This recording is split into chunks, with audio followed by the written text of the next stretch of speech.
What's up, YouTube? How you guys doing today? So I got another reaction video, and it happens to be another Lotus Asakura video. I was watching his video, and I was just laying there. It's a video about if you could see the title, how I would fix Tekken 8, right? So it's basically he's I assume that he's going to be just talking about things that he wants changed, right? The first thing that he said sparked my it just fired me up, because when he mentioned the first thing, I was like, oh, it sparked something in me. So I was like, you know what, let me go record a video. So I'm gonna be reacting to the video, brand new. I haven't seen anything past like 4.5 minutes or whatever. He says something about Azucena. We probably all know what that is, but let's get into the video and see what he's talking about. And I have some words, and I'm sure I'll have some words for some of the other things that he's talking about too.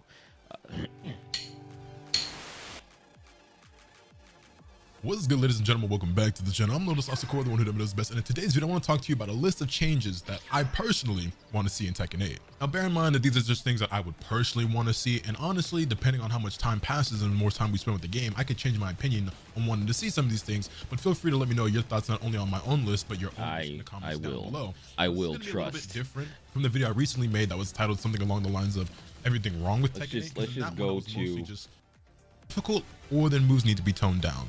I think more.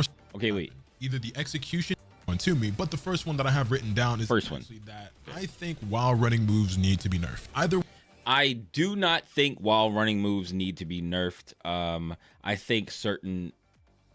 Well, let me let him finish real quick. Two things needs to happen. Either the execution needs to be more difficult, or then moves need to be toned down.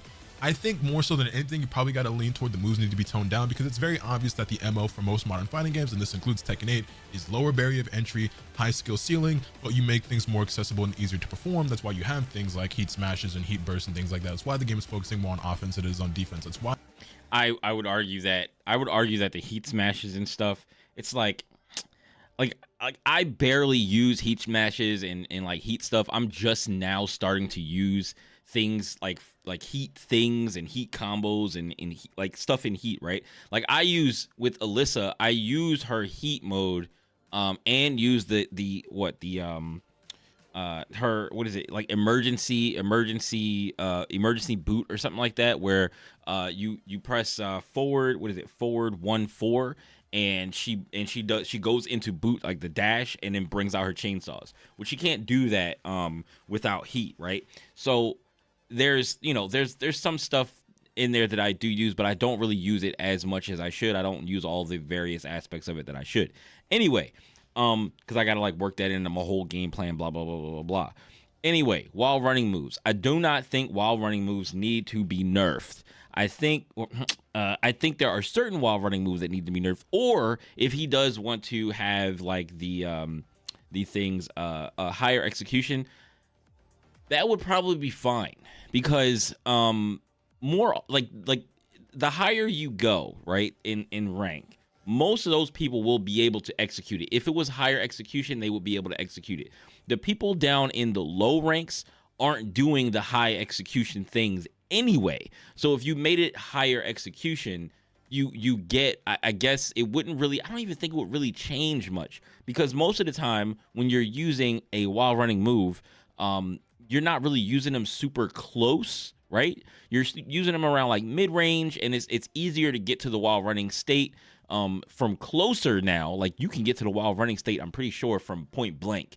And so like maybe if you made it so that you can't get to it from point blank, or it was a little bit harder to do at point blank and a little bit harder to do a little further back, then yeah, probably it would be okay. But like the people who are in lower ranks aren't doing while running moves super close to you. They don't even understand why they should be doing it, probably. Like for instance, like Victor, right? Victor has while running 2, which is a mid, and it's like +5, right? Like sometimes I will use it up close, but in most cases, I'm using it on someone's wake up, or I'm using it, to close the gap, or as an initiating move, because they don't, if they press the button, they get counter hit, they get comboed. If they don't press the button, they block it, or they step it. They need to step it. Like, you need to step the move. And that's like an advanced thing, because like not a lot of people step, especially in lower ranks. So once you start seeing that, oh, this character is running at you, and most likely he's going to do a while running move, you probably should step the move. People used to step mine all the time, not all the time, but they stepped it a fair amount. Certain players that I played against or whatever. But he's going to mention the character Azucena. So let's let him finish talking about Azucena. Why combos and execution and everything like that is getting easier and easier in fighting games. That's fine. I'm not gonna sit here and be like, oh, games need to be hard. However, I'm not a huge fan at times of huge reward for low execution, low risk.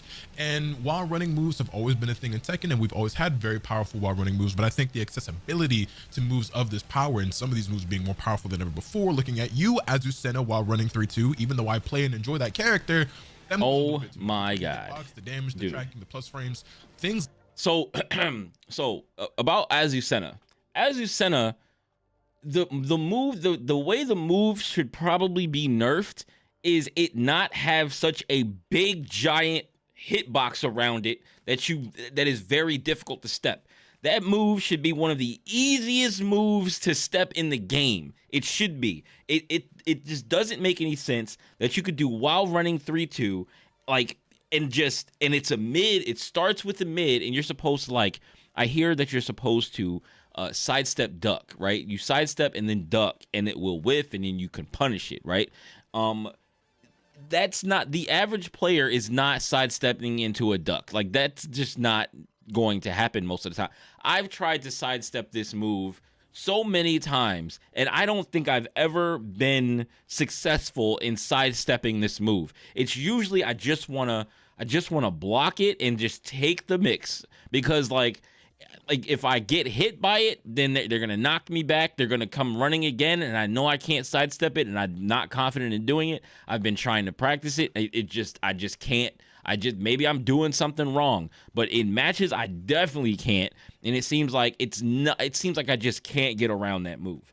Like, the plus frames are whatever. Like, I play Victor, so I have a running 2 that's a mid that's +5, right? Like, I get it. Like, the move is it's annoying, but like the fact that she has a 2 hitting while running move that also she jumps off the ground, so it crushes any lows.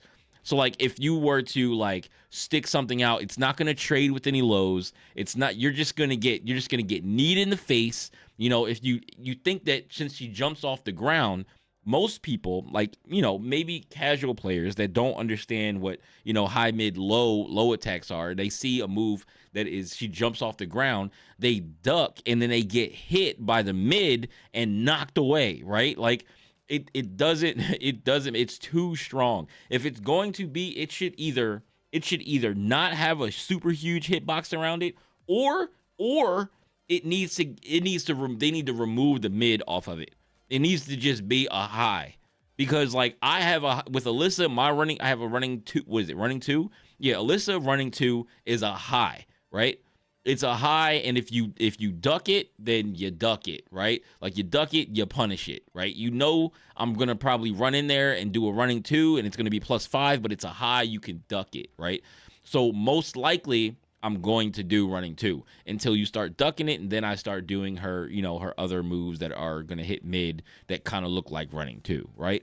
Like 4-4, 1+2, or just was it 1+2, or maybe 4, 1+2, right? Like one of those 2 moves, right? Just to catch you like ducking or whatever, or just running in and doing a mid attack or something like that, right?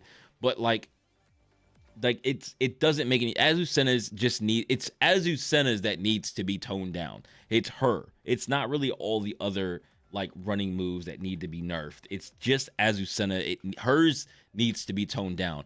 People are literally running 3-2. Like, they'll just running 3-2, running 3-2, running 3-2, and they'll just keep doing it. And if you can't get around it, then it's just like, God damn, dog. Like, what the hell is this? Like, I don't even know how plus it is. It feels ridiculously plus. I don't know if it's more than +5, but it feels ridiculously plus. So, yeah. like that need to have some sort of execution barrier, in my opinion, in order to balance it out. But if you're gonna have these moves be easily accessible, they can't be as strong as they are. Victor while running 2, Dragunov while running 2, Azucena while running 3-2 being the most problematic of the problem with Dragunov's is the fact that like his while running 2 is a very, very core part of his game plan. Like he basically will while running to you, right, mid, and then you have to, I think you're supposed to sidestep that, but I'm pretty sure his is much easier to sidestep than Azucena's, and also Victor's is much easier to sidestep also. So like anyway, like that, I think those are kind of fine because like there's maybe other things with Dragunov that could be toned down, but Dragunov's game plan is like while running 2 and then get plus frames with lows, and he mixes his lows and his mids together, and then like that's what he does, like in his throws and stuff like that. So you got to deal with this mix, and you got to sidestep correctly. You got to like, you know, stave him off and not let him get his game plan going, because that's what Dragunov does. Victor's while running 2 is ridiculous. It's not ridiculous, but like, because you can definitely sidestep it, and people in the ranks that I was in now, like in red ranks and in orange ranks, were stepping that move. So like not all the time, they don't step it all the time. Most of the time they block it, and usually they block it, and then I do like plus, you know, 1+2 or whatever, and then they block that, or sometimes they'll get hit by it if they're really not sure. But then after the second time I do it, they just don't press anything anymore, and it's like, okay, well, they know and then my turn is over, like there, like not like 1+2 is plus on block or anything, but I mean, you can do you can do 1+2 and then do 1+2 again in some cases, and they'll get hit because they're like, oh, he stopped, and then they're pushed back a little bit, and then they try to get in and press a button, and then you just 1+2 again, and they trade, or you hit them, and then you get a combo for it from the counter hit, right? Victor's all about looking for counter hits. But like Azucena is a little bit more overtuned, I think, than the other people's while running 2 attacks. So I think it's specifically hers that needs to be adjusted. I don't think that it needs to lose its plus frames. I really don't think it needs to lose its mid either. I just think that it needs to be easier to step. It needs to be easier, the easiest one to step. And if that means that the hitboxes need to be shrunk down to smaller than what the other hitboxes are for similar running moves are, like, that's what needs to happen, because hers is insane. Like it feels so oppressive, and then she has so many other oppressive things that she's just pretty OD. But yeah, like that's the only thing I think needs to happen to Azucena is her hitboxes need to be shrunk down to a smaller area, and so that you're easily able to sidestep it one way or the other. Of them all right now, in my opinion, something's got to give. You may disagree with that, you may agree with that. If the moves are going to be as strong as they are, then they need to be harder to do, and if they're going to be as easy as they do, then they need to be weaker than they are. That's just my opinion on that. Next, I feel like personally, I don't think most people are going to agree with me on this one, but I think all low heat smashes need to be launch punishable. That's just me. And while I would agree, I agree. All need to be. I agree, and I play Victor. I'm not sure, but like I think heat smashes. I think if you throw out a heat smash and it doesn't hit, it doesn't land, you need to be able to punish it. I don't know if they are punishable or not. I have to actually go look at that, but I would assume that they're not punishable. They're either negative, or they're either safe, they're even, or like plus. I'm not sure, but like if you block a heat smash, you should be able to punish it. I hope that you can. Maybe I need to go check that out, because I'm not sure about all the characters, because I've been like working on learning so many other things that like you forget that you need to learn some other stuff. Let me actually, where's my Tekken book? I forgot what. Oh, here's my Tekken book right here. Let me write that down real quick.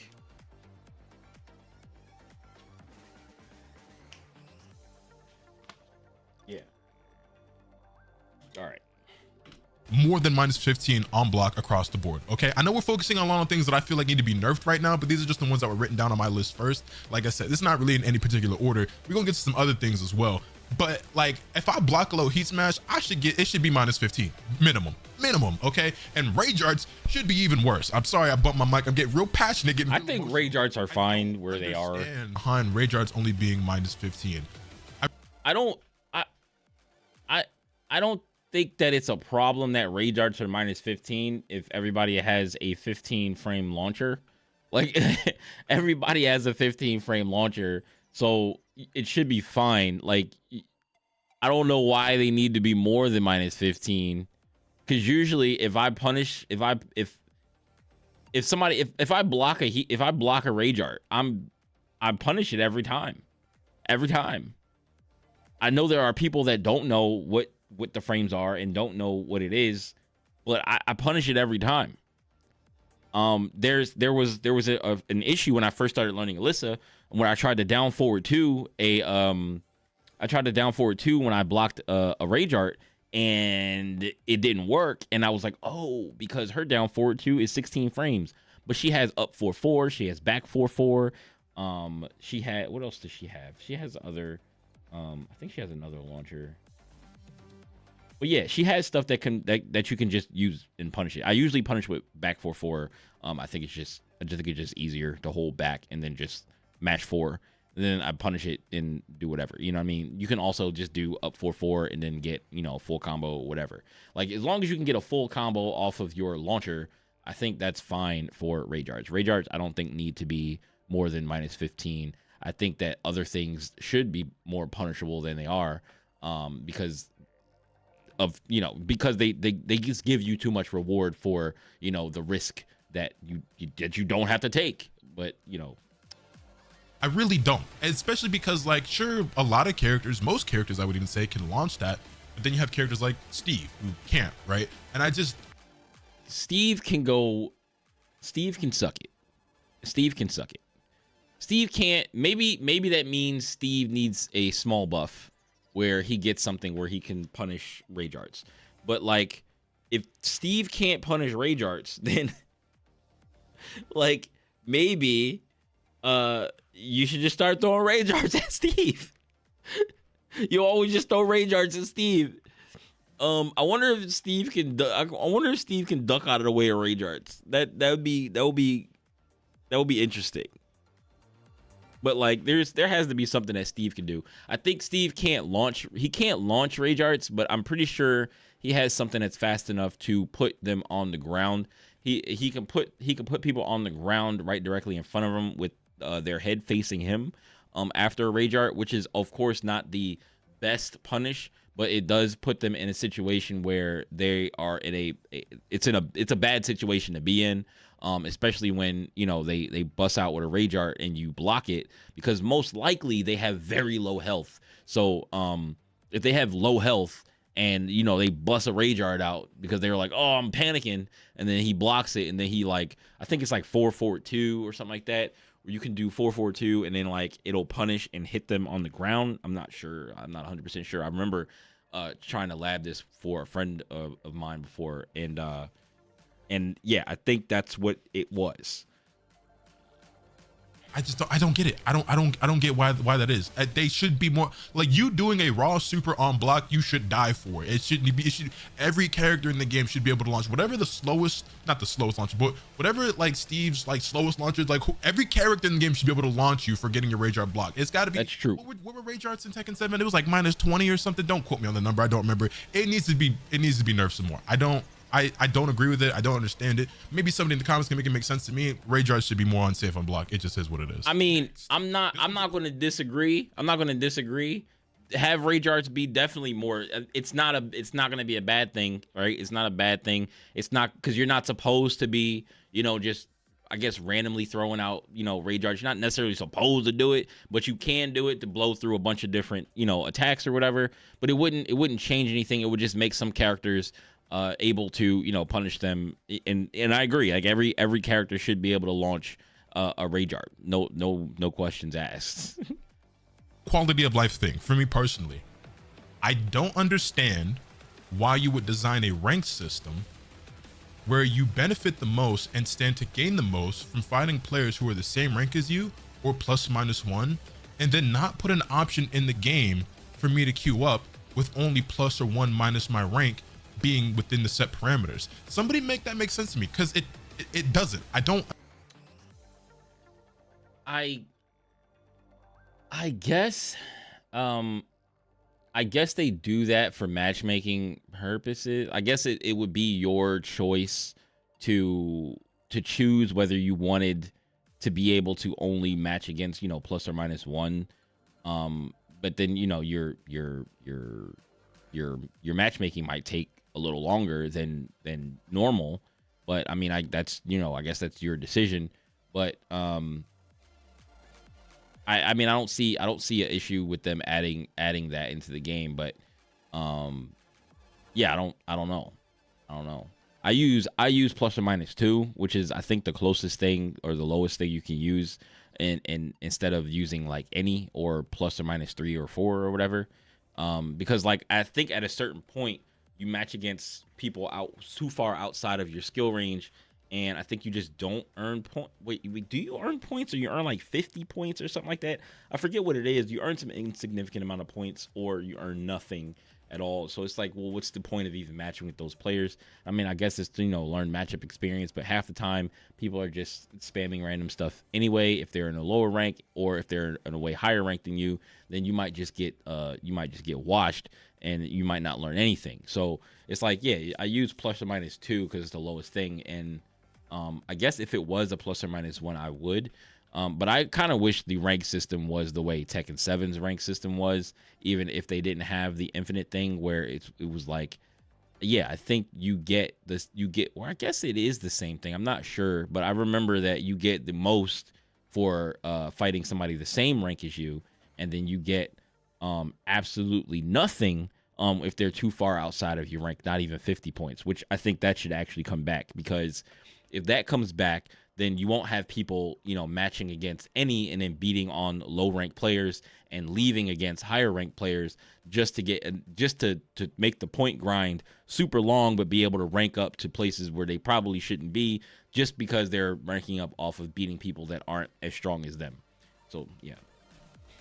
Understand, when I'm playing ranked, I only want to fight people who are the same rank as me, or one rank lower or one rank higher, because anything else just feels like a waste of time. If I fight somebody who's 2 ranks lower than me, I get 250 points. I'm Kishin ranked. That doesn't do anything for me. If I'm fighting somebody that's 2 ranks higher, I'm working harder to beat a better player and still not benefiting from it as much as I would if somebody was the same rank as me. It's stupid. It's a waste of time. It makes the rank grind less fun, in my opinion. And I don't think it makes the rank grind. Well, I don't think it makes the rank grind less fun. I think you shouldn't lose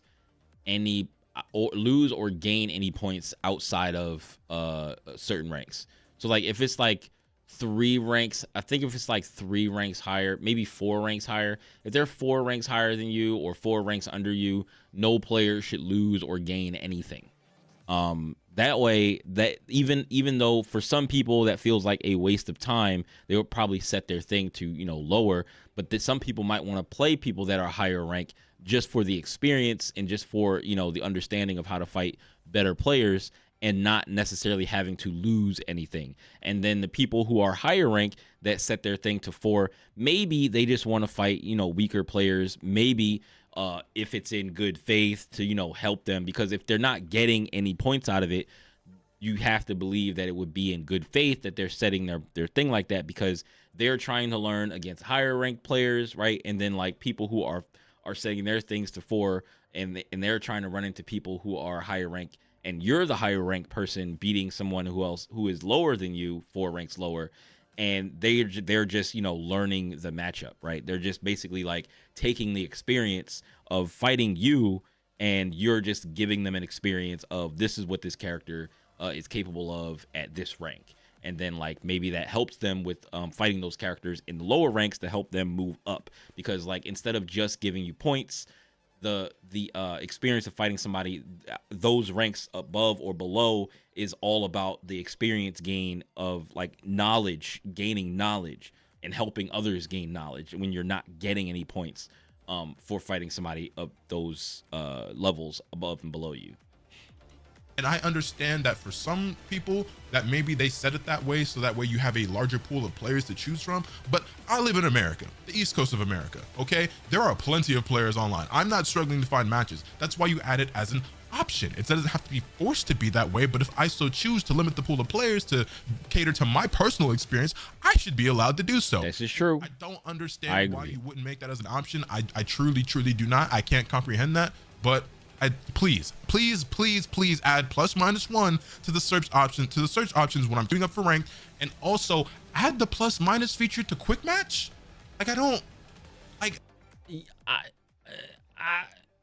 I mean, I don't really that the +or- feature to quick match doesn't bother me, because like I feel like the +or- feature, like it not being there in quick match is kind of like walking into an arcade. Like I don't know if everybody like use the arcade excuse, but like walking into an arcade and then like, oh, there's somebody on the cab, and then you play them. You don't know what their rank is. It's just a quick match. You put your quarter in, you play them. You don't know, they might be, you're playing Tekken 8 in an arcade like real life. They might be a freaking Tekken King, you know, online at home, and then you're a Garyu or whatever, and you're playing against them. But it doesn't matter at that point. But online, you know, you can see their rank, but it just doesn't, I don't think it makes a difference. I think it's just like, it's whatever. What I do think they need to add to quick match is unlimited rematch. That's what they need to add. Even if they don't add the +or- feature, like add unlimited rematch. Please add unlimited rematch to quick play, because if you add unlimited rematch and I run into somebody who is a blue rank and I put up enough of a fight and they feel like, oh, this person kind of knows what he's doing, let me continue to fight him. Let me keep hitting rematch. This guy is fun to fight, right? So it's like, all right, well, if I can fight a blue rank at my red rank or whatever, because, you know, I'm learning and I'm doing better and I just don't feel like playing ranked, or I just want to learn, then I can run into people who are higher ranked than me and just hit rematch until they leave. Like, that's what I used to do in Tekken 7. I would go into ranked and I would run into people, and no matter what rank they were, I didn't care. No matter how much I was losing or winning, I would just keep hitting rematch until they left. And that's how I started to learn how to fight certain matchups or whatever, or how to, I mean, for more or less, because like I didn't really learn a whole lot. I think I'm learning a lot more now than I was before, but that's how I used to get used to fighting a lot of characters. That's how I get used to blocking things, you know, like blocking certain stuff from certain characters, because if I see it enough times coming out of one person because they do the same thing over and over again, I get to learn that player's patterns, and also I get to learn how that character kind of works and moves and stuff like that, and I get to play a lot more matches against that one character, and then they leave eventually after maybe 10 matches or whatever, after 7 matches, and then I go on to fight the next person. I have to wait maybe a minute or two. Sometimes it was a little longer to wait for a match, but once you get in the match, you're playing tons of matches with the person, and then you have all this experience. Then you have a bunch of like replays you can watch or whatever if you wanted to do that, and just continue to learn that way. And in quick match, I think it should just be unlimited rematch. In Street Fighter 6, there is unlimited rematch if you go into casual mode. If you go into casual match and match it with somebody, you can keep hitting rematch until they leave. Like, you can legitimately just do that. And in ranked, it's always 2 out of 3. So like, come on, man, add unlimited rematch back to quick play, please. Why as a Kishin rank player am I fighting everything from God of Destruction all the way down to like green ranks? I got put up against a green rank player recently while I was on stream. It doesn't make sense. The range should not fluctuate that much, especially because I think it's fine. I don't know about you guys, but when I go into casual matches or quick match, it's to get some practice in. Okay, I'm either trying to implement something new or adjust to a new combo. That's fine, and I think that's okay. Like, if you're trying to learn a new combo and you run into a green rank person, they're combo food. Oh well. And then like, if their green rank is running into you and they want to experience what it is to fight a better player, then I mean, if they're getting mopped, then and they keep hitting rematch, then you get your muscle memory, you get your combo down, you get adjusted to your new combo. It's easier to hit them with the combo, and then they're keep hitting rematch, so they must be cool with it because they like want to play against you or whatever, right? Like, I think it's fine in quick match to be matched against literally everyone. If I, and then, you know, it's not many people that are higher than than red ranks or whatever. It's like after blue, it's kind of like a heavy fall off on players that are up that high. So you're probably not going to get matched up against players that are up that high more often than you get players that are matched at your rank or lower. So it's like, all right, well, if you want to get practice in, then you can get practice in. But if you really want to get some like heated practice in, I guess you either hit somebody up or you just go in ranked. And I think using ranked as your learning,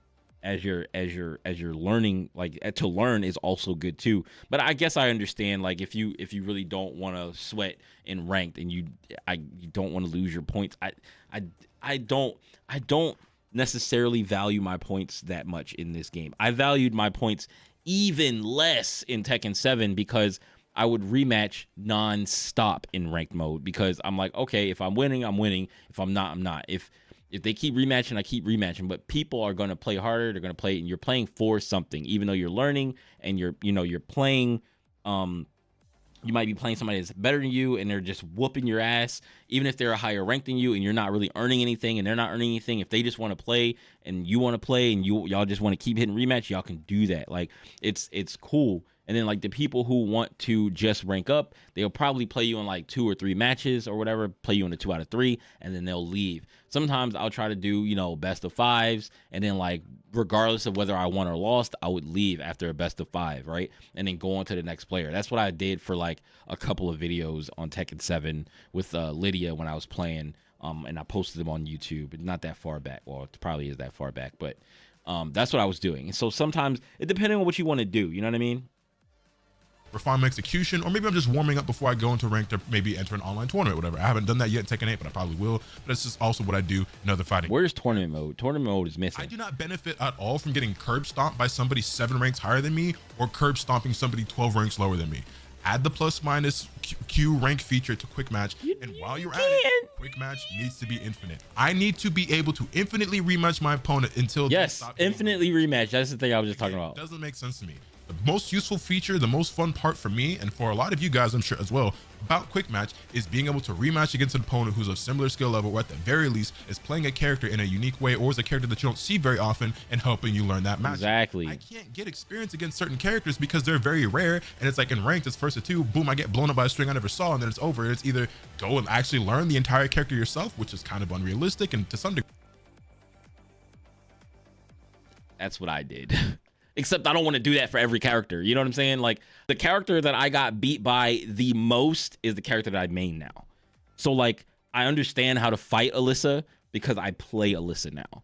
So I recently just got Alyssa to Shinryu, and the character I was playing first was Victor. And I playing Victor, I'm kind of glad I started with Victor because people were really, really complaining about Victor, and like me playing Victor, I'm like, damn, he has a lot of punishable stuff. People don't know how to stop these certain things. They don't know how to stop this. And I can like work that into my game plan. They don't know how to deal with his stance offense and stance pressure and stuff like that, where it's like some of it is not even real stance pressure. It's just like they don't know that you can press a button here, or they're scared to press a button here, or they don't know anything about it. So then I just kind of run over them with it. It's like, that's just, it is what it is. And like when I play against other Victors, I know this in my head already. So when I could not beat Alyssa at all, like every Alyssa I ran into, whether they were good or bad, most likely they were bad. It was like 90% bad Alyssa players that I was running into, that I would just lose to because I didn't understand how to fight the character at all. And it was so bad that I was just like,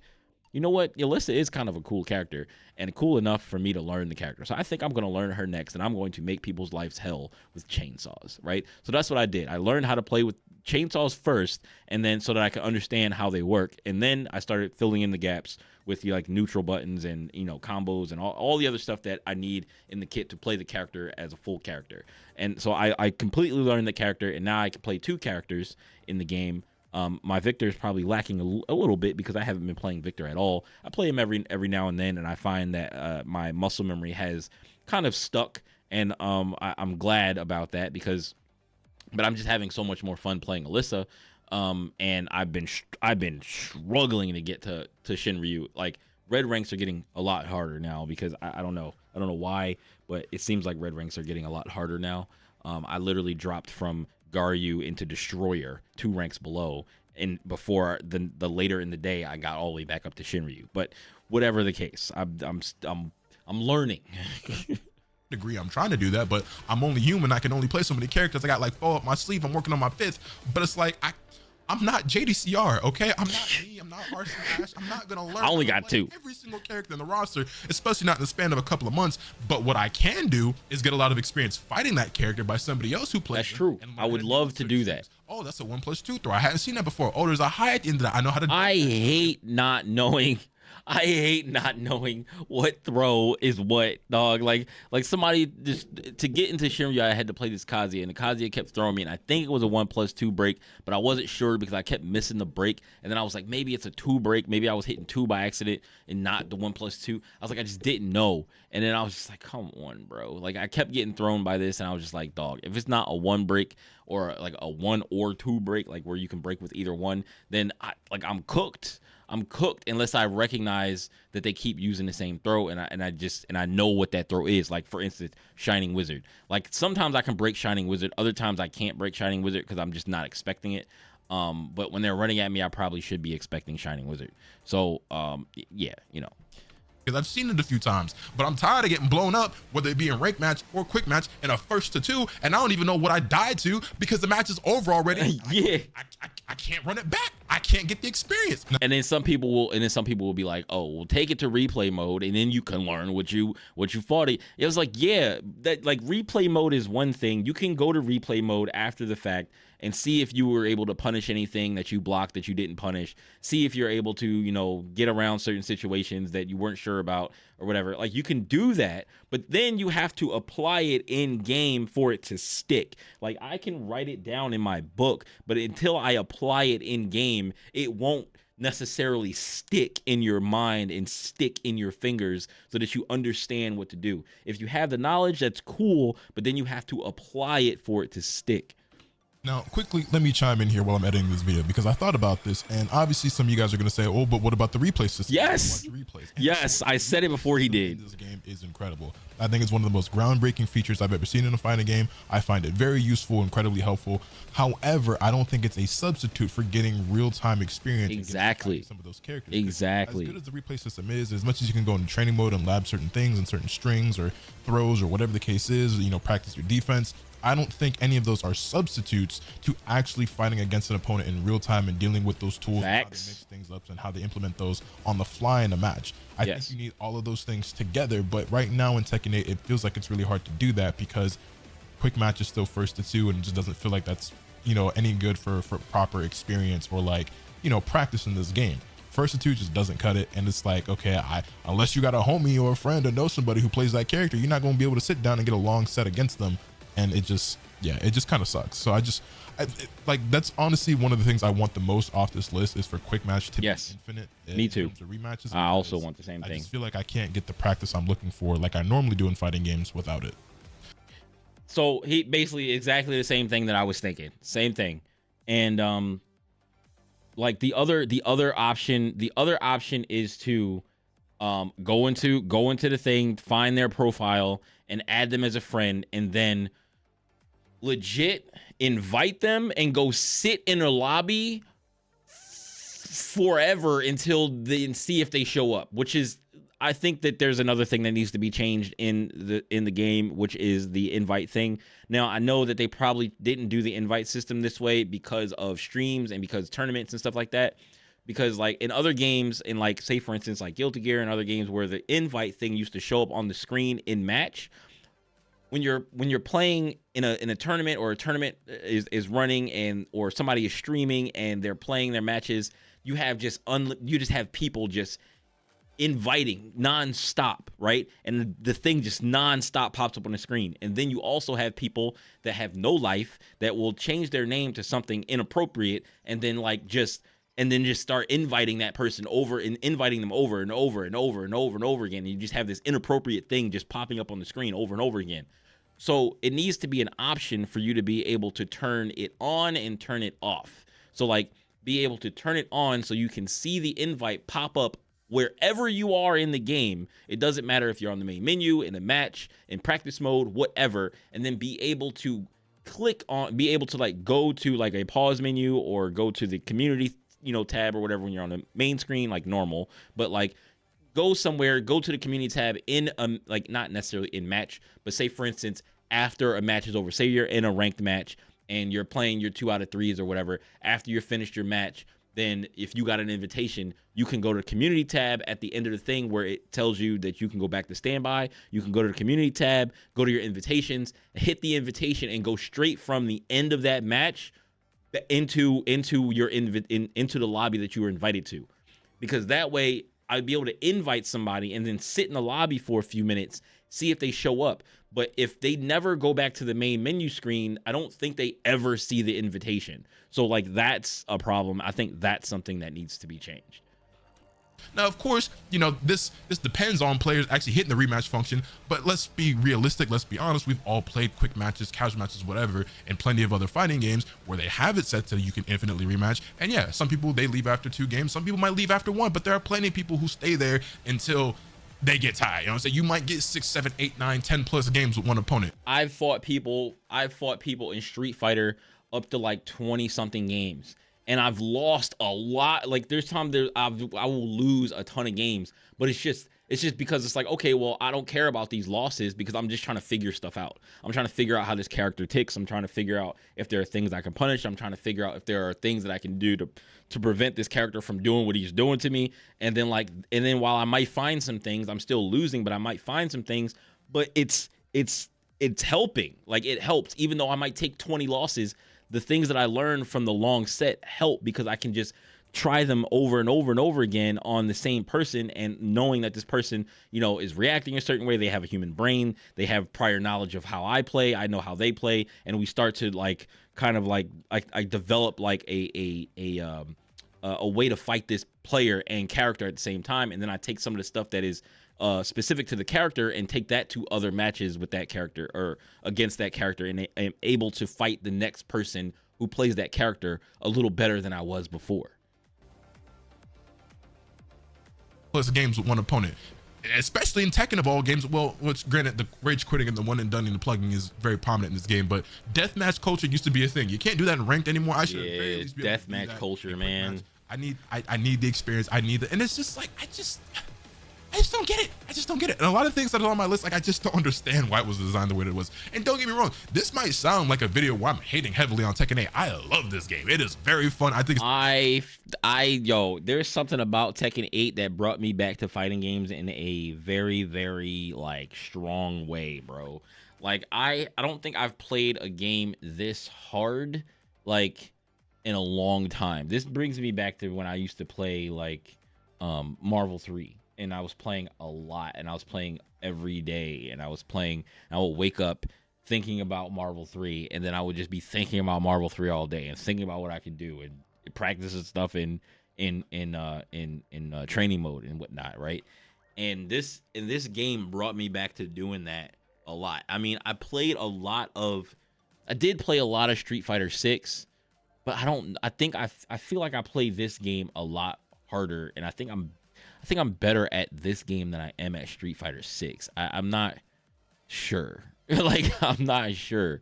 Because, like, I played a couple of different characters in Street Fighter 6, and I didn't really mesh with any of them, but I really enjoy the characters that I play in Tekken. I do like Ed. I like Ed. But people say that he might not be that good, but I don't really care. I think he's dope. I do want to continue to play Ed. I just have not, because I've been so hooked on Tekken 8 and I haven't played anything else. I think I maybe take a break if I hit purple rank. Maybe like, and I mean like a short break. I mean like take a week or two to play some like other games. You know what I mean? But like right now I want to see if I can hit purple, because like I feel like I can beat purple, and like, or I not feel like I can beat purple ranked players, and I have even like went toe to toe with like blue ranked players, and taking some games, some rounds and stuff off, and just trying to play as solid as I possibly can to try to fight these people. And while you know, I may not beat the blue rank players in a set. I feel like I should be able to at least hit purple, right? So, and I know that there are other people who are better than me at other fighting games that are also struggling in the same area. Like I haven't touched Tenryu yet, but I probably could have gotten to Tenryu with Victor if I continued to play Victor before I started playing Alyssa. But the way I'm going now with Alyssa and this in the very and the stuff how I'm improving and like the decisions that I'm making and like what I decide to do when I'm in match, seems like I'll be able to hit Tenryu and then hopefully be able to break into purple at some point, because it feels almost like purple rank is easier to fight against than the red ranks, because in the red ranks there's so like, especially in Garyu, there's so many people who just press anything. They just press their biggest buttons. They don't really care that much about like frame data. They don't really know it, like a lot of things, like kind of ignorant to some stuff. So it makes it like, oh, well, you know, I'm just going to use this move. It usually works. But it's like, it might be a bad idea because I'm like, oh, if I block this, I'm going to destroy you. Just like the last Kazuya I played, I blocked like probably like 80% of his hell sweeps, but he was doing up forward 4 hell sweeps, the ones where he jumps in the air. I think it's up forward 4. He jumps in the air and does a spin kick and then hits the ground and does the rest of the spin kicks. Like they were using that one, and I was like, well, I got hit by maybe 1 or 2 of them, and I was like, okay, if he's gonna do that, and then I think he did maybe 2 real hell sweeps, maybe, if I remember correctly. But like I was like, I'm just going to block. I'm just going to block them, and then when I block them, I punish them, in which I, you know, had a hard time, you know, switching to the right button to press for some punishes or whatever, but I'm getting better at doing that, and I'm starting to be able to punish a lot more stuff, and you know, go into combos, which I was having a hard time with Alyssa, because like I don't feel like I have these free launchers that like a lot of these other players just be throwing out. Like I don't be wanting to just throw out like back 3-4 all the time, or maybe I should. I don't even know if it's safe. I'm pretty sure it's unsafe, but if it's not, then maybe I should throw that out more. Yeah, I know when I do 3-4-3-4, people hit me out of it. So it is what it is. Let's continue the video. I go off on these rambles, but you know, it's already a 46-minute video. I'm not shy about putting, you know, really long videos on YouTube, because there are people that will watch them and people that, you know, are interested in what I have to say. So, yeah, let's continue the video. Best fighting game out. I'm having an amazing time. But there's just some things I'm just like, I don't understand why it was designed this way, and if it was designed my way, I love it even more, if that's even possible. But don't get it twisted. I love the game. I know I'm like real passionate, real emotional. I'm getting real hyped up and talking a million miles a minute, but relax. Game is fire, but it could be better. Also, while we're at it, I know I touched on this in the Everything Wrong with Tekken 8 video, but me bringing up ranked also made me remember the disconnects, the crashing, whatever you want to call it. I've had way too many occasions where I'm playing a ranked set, and after the first game, my game disconnects from online. I'm sure you guys have experienced this. I actually have not experienced that at all. I have not experienced that at all. Wait. This was uploaded 4 hours ago. So no, I have not been experiencing that. I was like, maybe in the beginning, maybe day 1 or something like that, it was like that, but I have not been having disconnection issues at all. I've never, the only time I had disconnection issues was like in the beginning, I think, where it would kick you out of like spectating or whatever. I think that's fixed, but no, I have not been having disconnection issues. So well, we get kicked back to the main menu, and like a lot of the game modes are grayed out and you have to reconnect to online. That happens to me a lot, and it happens to me a lot more often in ranked than any other game mode. I don't know if that's coincidence or if it's correlated or whatever the case is. I don't know, somebody might be DDoSing you. You are one of the larger content creators in the fighting game space, so maybe you could be getting DDoS.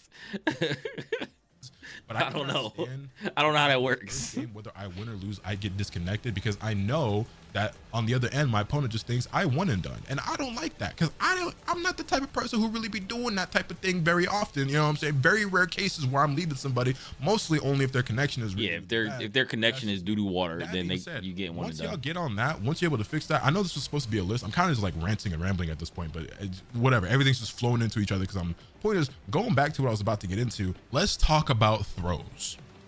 Throws need to be turned down, okay? I don't know why they decided that counter hit throw needs to be a thing. Throws are tracking, they're homing, let me ask.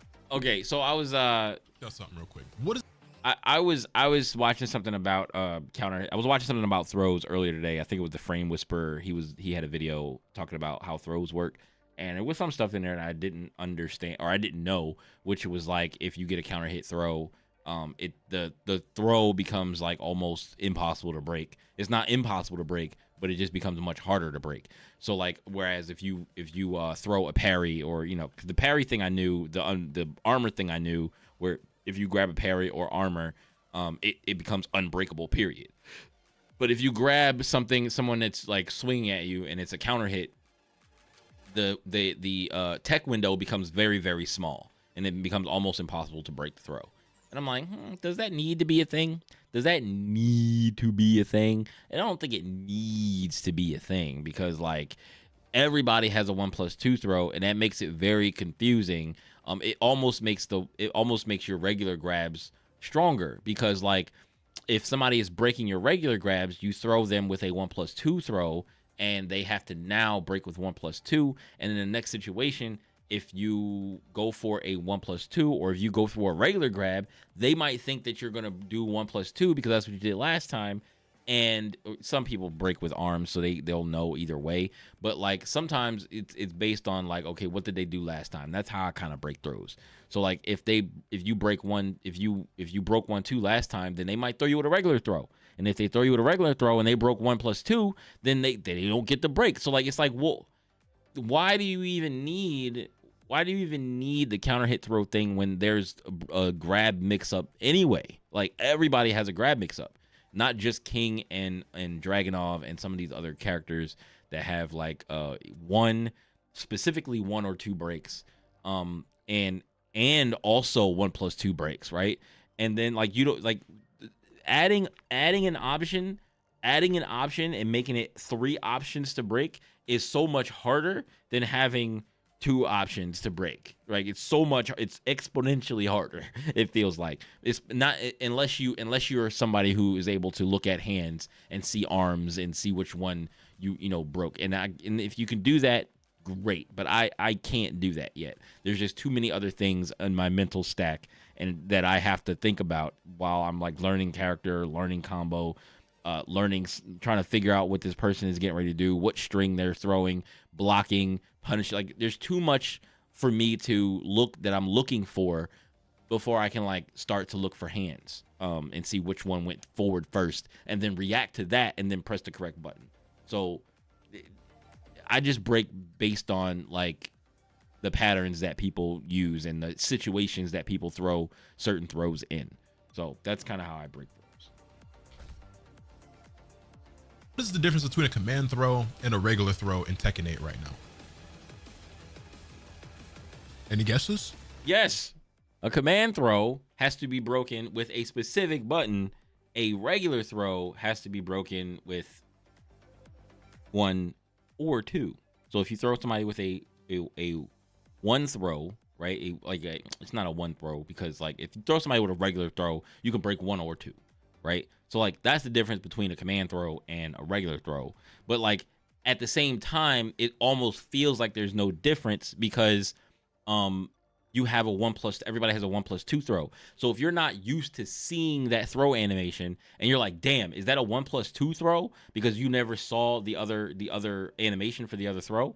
Then if you've never seen it, it's like, oh, is that a 1+2 throw? You try to break 1+2 and it's not, and you get thrown, and it's like, well, damn, that was a regular throw. And then you try to break regular, and then they throw you with the 1+2 throw, and it's like, well, I'm getting mixed by regular grabs. Like No. You know why you don't have an answer for that? Because there isn't one. There's no difference. Outside, of course, obviously the ability to like break them using different buttons is like, oh, this one might be a 1+2 or whatever. This is a 2 throw. But other than that, what the fuck is the difference now between throws? Why am I doing a sidestep or like an evasive maneuver that puts me damn near behind my opponent to where their back is toward me and the throw is reaching me? I don't like that does need to get out of here. There's been a time I was so mad playing online the other day where it wasn't a throw that reached me from behind, but it was like a Kazuya doing his now this Kaze was actually pretty good, but like I sidestepped his hell sweep, right?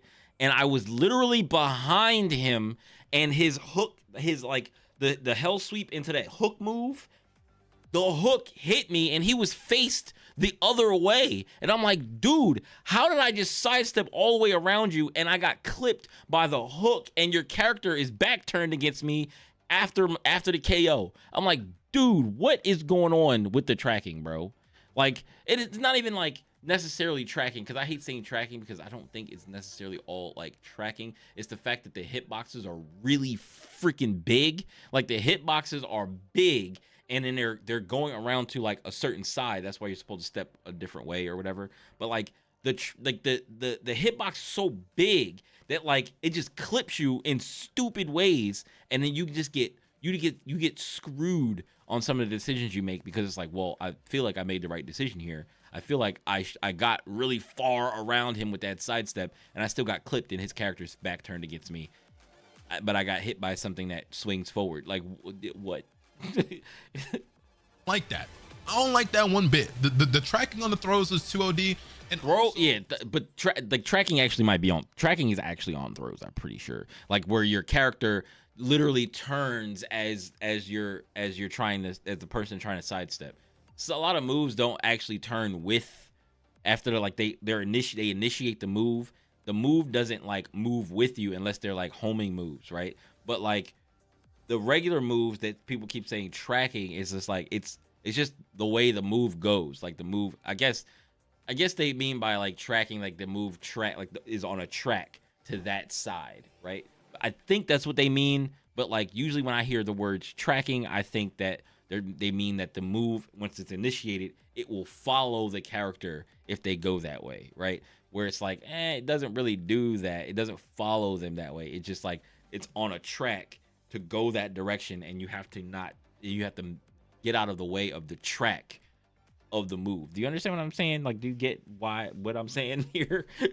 Something I recently learned is that like, and I have to do some more testing and experimenting with this because I've only seen it done like with my character. I haven't. It's something I noticed in match, and I haven't gone to training mode, but it happened a couple of times. And from my understanding, like if I do a power crush and that gets blocked, the throw is unbreakable. Like, or if a power crush whiffs, the throw is unbreakable.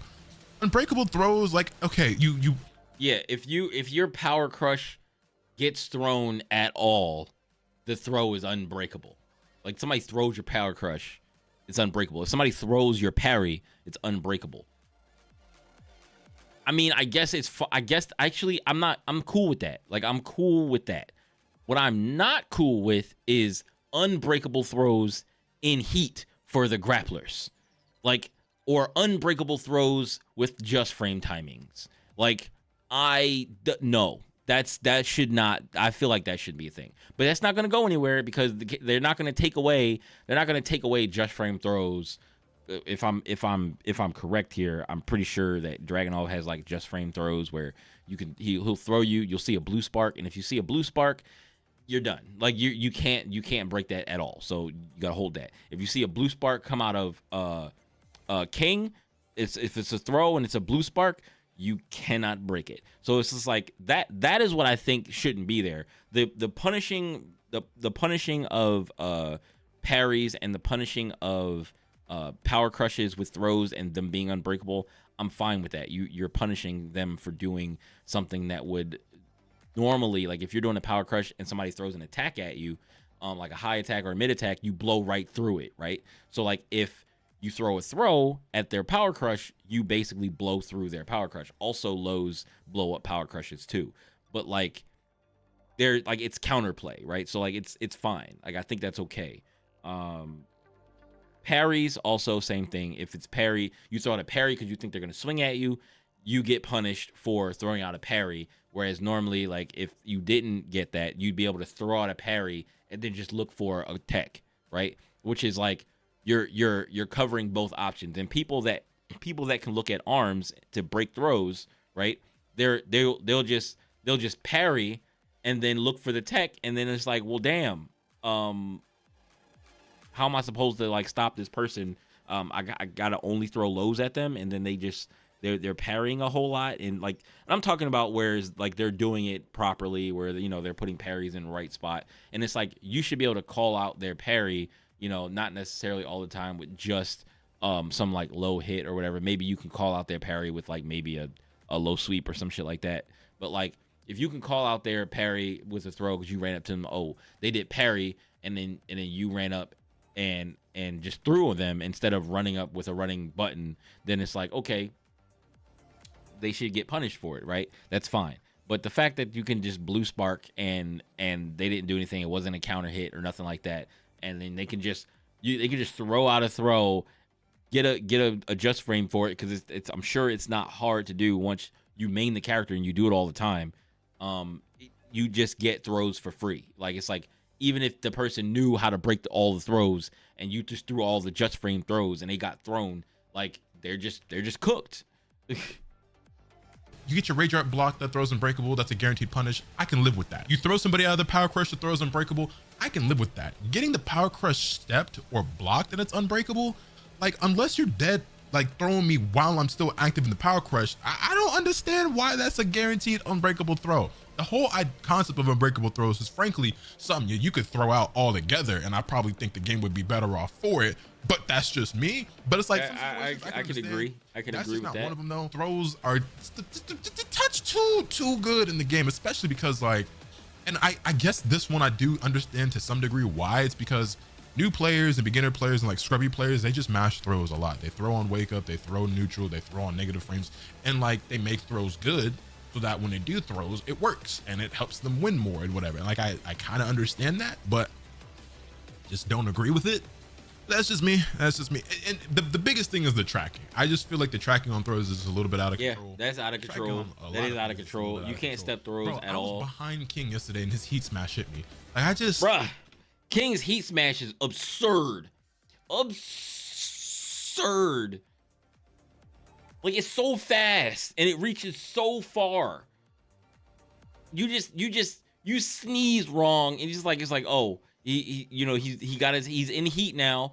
And then usually there's like, oh, they go into heat and then they either immediately do it or they wait for you to flinch and then they hit you with it and boom, slam you off the ground. And it's like, dog, what the hell, man? And if you don't get hit by it, right? If you don't get hit by, I'm pretty sure if you don't get hit by the gigantic bounce, I think and you block it, he gets like a run up mix up or something like that, if I'm not mistaken. But like there's so much that be going on like with King, and he's just so freaking good in this game, and I don't even understand like fully why he's so much better than he was in Tekken 7. Like in Tekken 7, I didn't like necessarily playing against Kings, but I didn't feel like it was almost impossible to beat him. I don't know why, but in this game it just feels dumb hard to beat Kings. Like, get ready for the next. Unbreakable throws are lame and nerf the tracking. On the subject of throws, by the way, there's another situation where a throw is supposed to be guaranteed or unbreakable. Did you know that you're supposed to be able to throw somebody out of their heat burst? Yeah, throws beat heat burst because heat burst is a power crush and the same rules apply. It loses to lows and throws, except that almost never happens. And part of the reason I think for that is the fact that you have like those freeze frames when the heat burst happens, because there's just been so many times where like I or my opponent does a throw and like the heat burst beats it, or I do a low and get hit out of the low. Now I will say that the lows do win more often than I see more often than I see the throws do.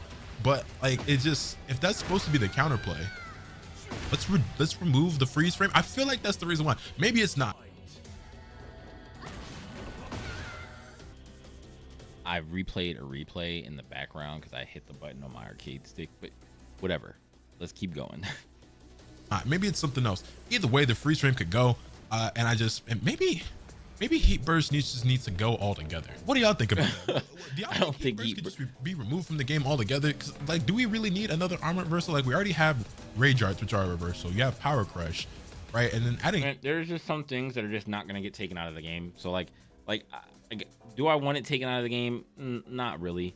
It's like, do I want heat burst changed at all? I don't think so. Like, I think I'm fine for the large part. I think I'm fine with the way, like, with heat burst or whatever in the game. It's just like a weird interactions that like you have to get used to, and certain players that will literally just go in heat and then immediately use their heat burst move or whatever. Like, I don't even know if I'm like thinking about the right thing, because there's so many different like heat mechanics. So there's like heat burst, heat smash, heat engagers, right? So I think the heat burst thing that happens is like, it's fine. Some characters might either some characters need to be nerfed, or other characters need to be buffed for their heat bursts. Most likely, like, maybe like King, like King's heat burst range need to be like nerfed a little bit. Like, it don't need to be able to go as far as it go, because like when I use heat burst, like, I guess the whatever is heat burst, heat the one where you're not in heat and you hit, what is it, you hit 2+4 and you go and you hit the person and you go into heat. I think that's heat burst. But like, you see, you get that, right? Alyssa's don't go nowhere, right? It don't go nowhere.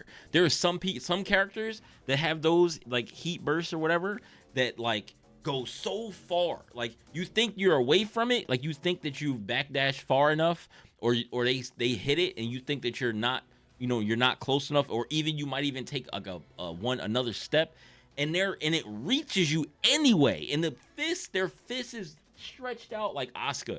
Fist is stretched all the way out, and the fist don't even touch your character, but they've hit you with the heat burst, or you've blocked the heat burst. And I'm like, dog, I thought I would be far enough away where their heat burst would have whiffed, and then I would be able to punish them for it.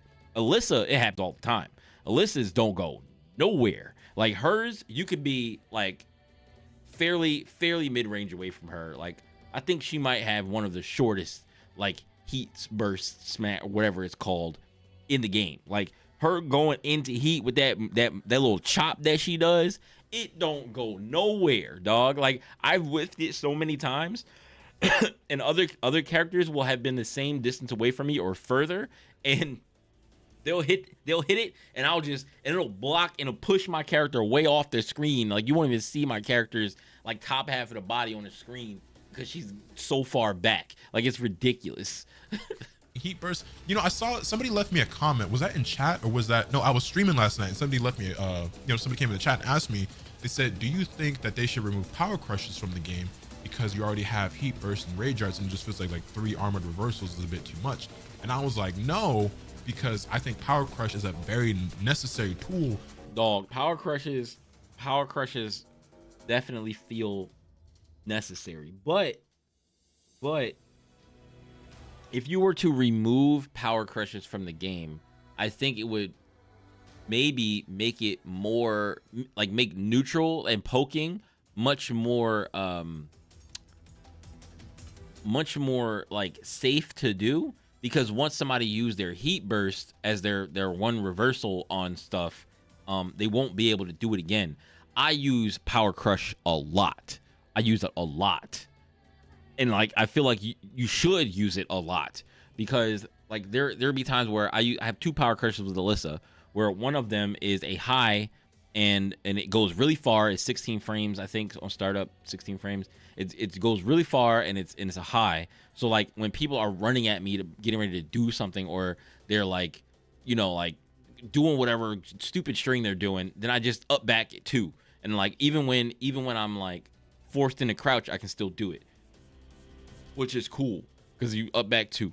So then there's the other power crush I have that brings out the chainsaws. That's a mid, and it goes fairly far. It doesn't go nearly as far as up back 2, but like it power crushes, it armors through stuff, gets the chainsaws out, and then I can start the chainsaw offense stuff, right? But like if I were to get rid of power crushes and I didn't have power crushes anymore, then I would just be focusing more on neutral, and I wouldn't have to worry about King. I wouldn't have to worry about King's power crushes, because King, his power crush is so ridiculous. Like, it's so ridiculous for him to have that, because like you'll try to like, you know, poke him out or whatever, and then like you stick a button out and he just goes, he kicks you with this with his power crush, and then he runs and jumps and elbows you in your back, and now you're on the ground face down or something like that, and it's just like, dog, now I'm in a terrible situation because I stuck a button out.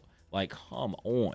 Like, it's not even like it just kicks you away. It puts you, he kicks you and then runs and jumps and puts you on the ground and puts you in a terrible situation. It's just like, dog, you can't have this. Like, this is the reason why a lot of Kings are as high as rank they are. They just power crush their way to victory. Like, they really do. They don't really have to play neutral at all. They do like his low punch you in the nuts move, and if you get counter hit, then there's a whole little animation for it. If you get power crushed, counter hit, you get a whole little animation for it. Then you get thrown, don't know which throw to break, and then you're just there for the damage. It's absolutely kind of nuts. Like, in this game, especially depending on the character that you play, with the game being so offense oriented and attacking being so strong in the game, you need the ability to fight back or armor through things so that you're just not constantly getting overwhelmed and just bullied, especially if you play a character like Hwarong, for example, who doesn't really have good get off me tools, and so his power crush is his best thing to fight back. And I understand y'all hate Hwarong, whatever. I could have taken of a different character. I'm not gonna say I hate Hwarong, like in the sense where it's like, oh, but don't, please, you cannot act like there are not players who play this character and just be swinging for the fences. There's the same thing with like Law players. They just swing for the fences. There's a bunch of characters that just swing for the fences. But like Hwarong players, you run into a Hwarong player, and you most likely they're going to be swinging for the fences. And if you don't know the strings and you don't know how to duck certain things, or you get caught trying to duck something, you get kicked in the face, and it's just like, dog, like, you're just swinging. You're swinging, and then you find a hole, and then you get power crushed through, and it's like, you're not the one that needs to get the get off me tool. Like, you don't. We need to get Hwarong off us. Like, we need to get, same thing with like Alyssa or whatever. It's like people want to get Alyssa off of them, right? Like when she's like chainsawing or whatever. But I don't think that like it's as bad, because like the fact that like Alyssa has to stop swinging at some point. A lot of characters have to stop swinging at some point. Hwarong feels like even if you don't know what you're doing with the character, you can keep swinging for an indefinite amount of time. Like, you just don't ever have to stop swinging. But that's not to say that your Hwarong, or, you know, anybody who's a high level Hwarong, is not doing things that are technical and not playing the character in a much better way to make the character good, and then you're not doing a lot of other stuff because it's like not conducive to your health bar, because it's like, okay, I could just swing and swing and swing and swing, but I don't want to do that and risk getting something blocked that I didn't want blocked, and then getting launched for it, and then, you know, like all like that type of thing, right? Because a lot of other lower ranked players don't have that fear. They don't have that fear. They don't care about none of that. They're like, I'm gonna swing these buttons, and if they can't stop me from swinging these buttons, I'm gonna keep swinging these buttons. So it's on the defender versus Hwarong to stop those buttons from being pressed and punishing them for stuff, and then they still will continue to do the same thing. And if you can't catch on fast enough, you're screwed. Like, that's just how it is. So like, and then like you said, we don't have infinite rematches. We don't have ways to run the fade with this character over and over and over and over again, and learn the holes, and learn where we can press buttons, and learn where we can duck and punish and stuff like that. If you don't have a buddy or a friend, it's hard to learn the Hwarong matchup so that you don't get run over by these people who don't know what they're doing. but I play that character, so he's the first one that came to mind. But he doesn't really have good get off me tools, right? He doesn't really have the ability to fight back. So he's really good at overwhelming you with his own offense, but when he gets a taste of his own medicine, he struggles a lot to deal with. But in the same sense, don't you think that kind of makes sense if he's able to, if he's an overwhelming character where he overwhelms you with his offense and he's really good at doing that? Should he be able to have a get off me tool? Like there's characters in Street Fighter, right? There's characters in Street Fighter that play a lot of neutral that have good like get off me tools like DPs and stuff like that. And then there are characters that are rush down characters that don't have like DPs for the most part, right? And it's like they don't have those things because they're very overwhelming characters. So it's like, but then you still have some characters that do. Probably like most likely Akuma has a DP and he's probably going to be a very overwhelming character to play against. But like a character, most likely if they're very overwhelming with their offense, they should have like a weakness where it's like, okay, well, if I can stop them from getting their offense going, then and I can like play more offense and like stop this person from getting their game going, then I should have to worry about power crush, because it's like, oh, they're overwhelming me. Oh, there's a whole power crush. Oh, now I'm back in it and now I'm on the ground. Oh, like, you know what I'm saying? Like that's what it feels like to play against that. So it's like the same thing. It's like when I'm going against Alyssa and Alyssa mirror, it's like I know that they're gonna, as soon as they chainsaws go out, I'm power crushing through chainsaws every time. I don't know if a lot of people know to do that, but like I don't want her chainsaws to be poking me or whatever, so I'm hitting chainsaw offense. I'm hitting power crush to stop the chainsaw offense. But then like I think you get screwed if they don't do, if they do if they keep doing +3 high, then you get screwed. But if they do +3 and then they do anything else mid 1+2 anything else, and if you do a power crush, you'll go right through it, I'm pretty sure. So because I normally power crush through chainsaws and with chainsaws. With that, right? So power crush is kind of like his only answer. He also has a punch parry, but you know what I mean? But power crush is a tool that a lot of characters are relying on and that a lot of players are relying on. And I promise you, especially as a newer like player or like learning or beginner player, without power crush, y'all would not have as much fun on this game as you do.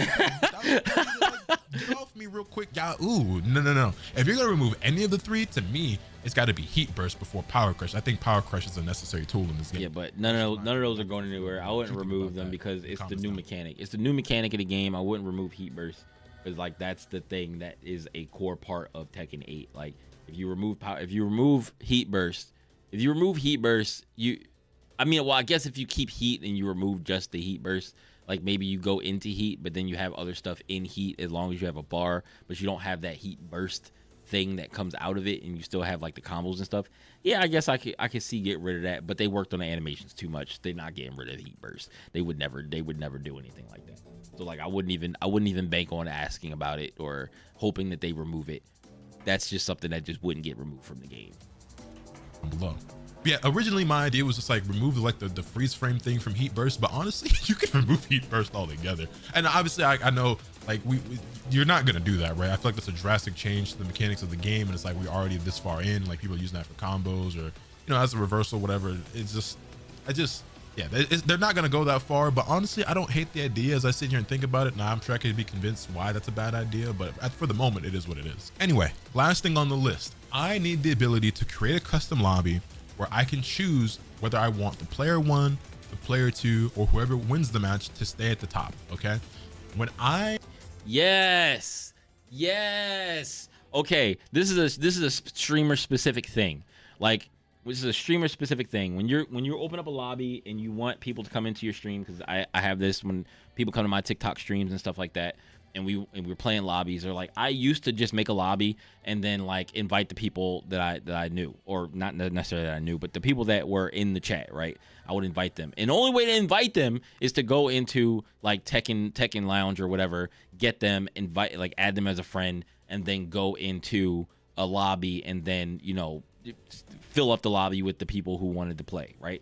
And then like the next time they come back, I'm already friends with them, so I can just pop them into the lobby. I can invite them as we go.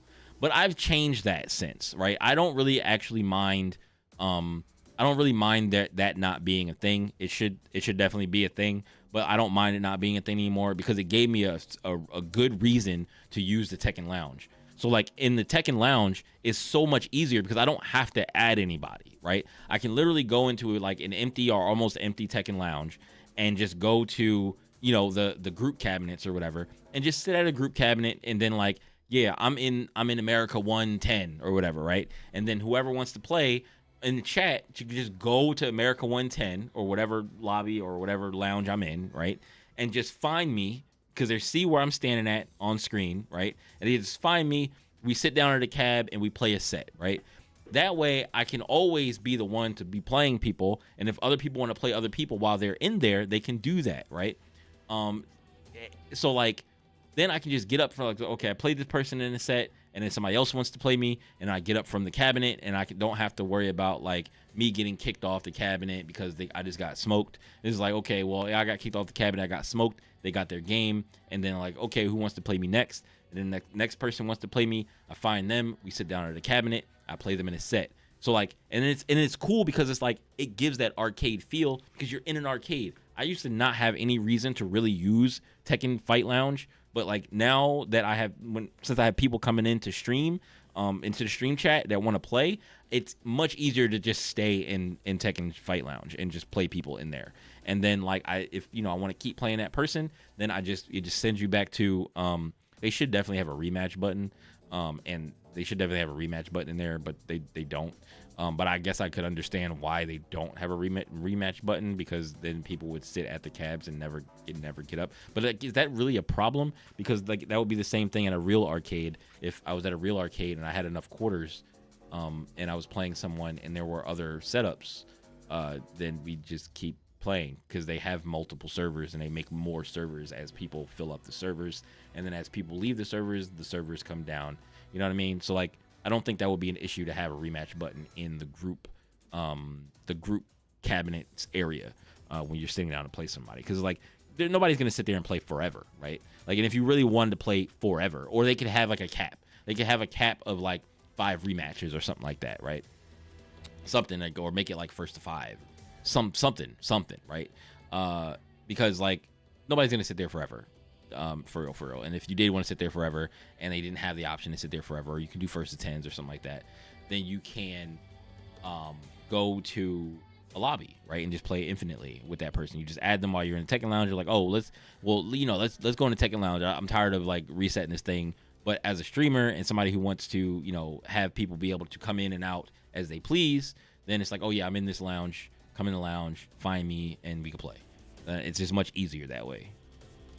I used to do viewer battles in Dragon Ball Fighters. I would create a ring match. When you're setting up that ring match, you can set it so that player 1, which would normally be myself, stays on whether they win or lose.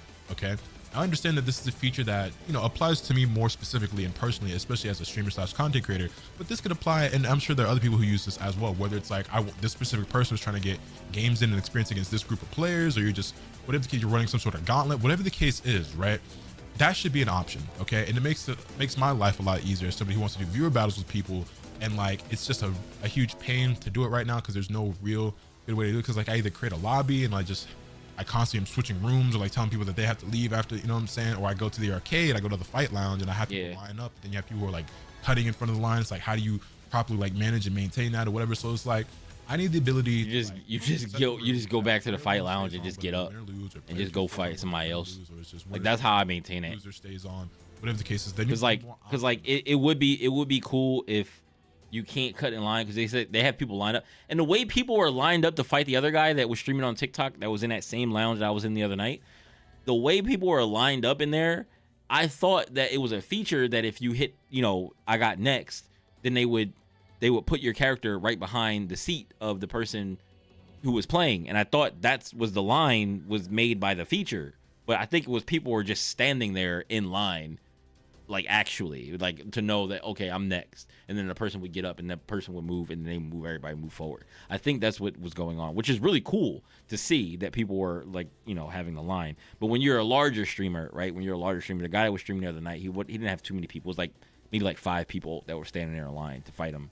But like when you're a larger streamer and you have a lot of people that want to fight you, you might have like 20, 30 people. Like Afro was playing RDC in the lounge. Like there were so many people in there. It was like probably 30, 40 people in there just running around him and stuff. And it's like, yeah, how do you manage all of that when you want to have people line up? So it's like, that's what I would do. I would just literally stand up and be like, hey, but then again, it's still hard to do, because then you might have some, people who are like jerks, and you're like, oh, I'm looking for this person to come sit down at this cab, and I'll play you.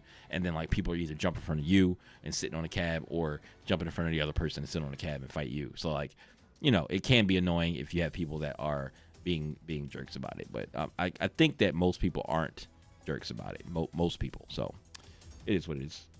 For setting up these rooms. And again, there also needs to be a feature to where I can search for players, even if they're not on my friends list. But if you're gonna make it mandatory for them to be on a friends list, there also needs to be an option where I should be able to toggle whether or not other players in the room can invite other people. Yes. Also, yes. So that there's a search feature in the game, so I can add people. Yes.